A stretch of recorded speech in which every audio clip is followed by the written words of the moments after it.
Something different happened in the Eagles' last game, and fans are still talking about it. Ty Robinson, Tyler Steen, and Johnny Wilson had moments that could change a lot for the team this early in the season. It wasn't just about good plays, but about signs that could shake up the battle for roster spots and even how the lineup will fit together moving forward. These are the latest hot updates straight from Philly. If you're a big fan, subscribe to the channel so you don't miss any news. Let's get to the video. Ty Robinson showed up to Eagles training camp wide-eyed, soaking in every smell of the grass and flash of the uniforms.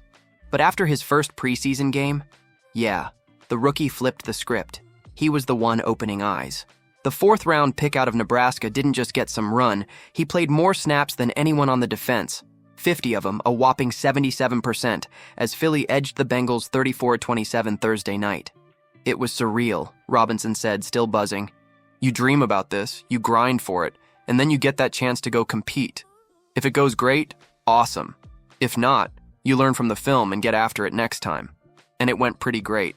Robinson snagged his first NFL sack, though it wasn't one of those solo superhero plays. No sack dance, no chest pounding, just some finger pointing at his own teammates. The play was a twist stunt with fellow tackle Gabe Hall crashing into the center to clear the lane, while Josh Uche roared off the edge. That boxed Jake Browning in, and Robinson was the lucky cleanup man. "That's a defensive line sack," Robinson grinned. "I just finished it. Gabe and Uche set the whole thing up, so I made sure to point right at him. That's their sack too." In his mind, it was basically a basketball layup. You just can't miss. Which makes sense because Robinson's 6'5", 290-pound frame used to live in the paint back in his hoop days. No jumpers, just rebounds and putbacks. "I was more a defensive guy," he said. "That was my thing." Now, his thing is taking full advantage of an opening.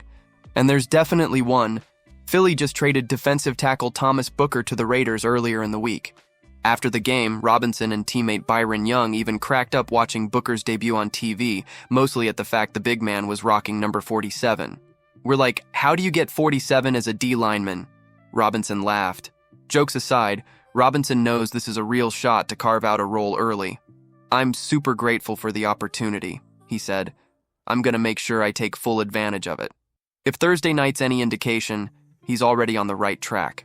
And if you think you've heard it all, wait until you find out what just came out about Steen and Wilson.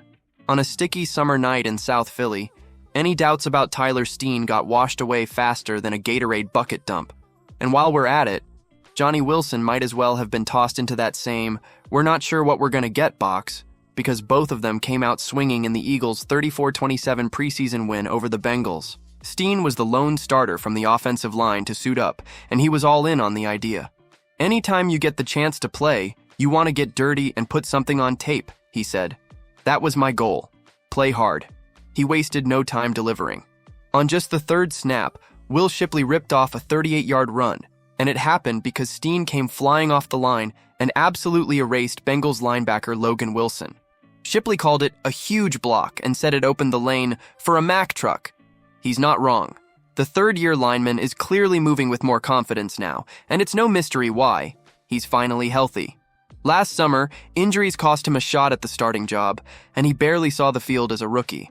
But after logging 316 snaps last year and stacking a strong offseason in the weight room, head coach Nick Sirianni says Steen's progress is obvious. "Tyler's been in there with the ones, doing a really good job," Sirianni said. "He had a great offseason with strength and agility. Pleased with where he is." Then there's Johnny Wilson, the 6'6" wideout who looked like he was back in his prime on Thursday.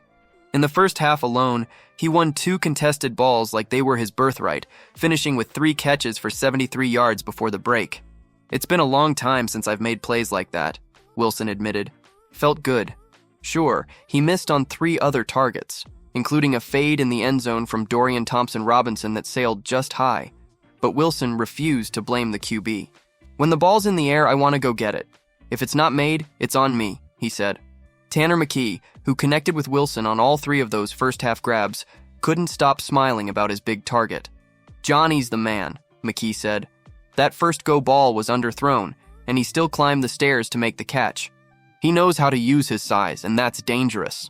Between Steen flattening linebackers and Wilson skying over defenders, Thursday night felt like a remember me game for both of them.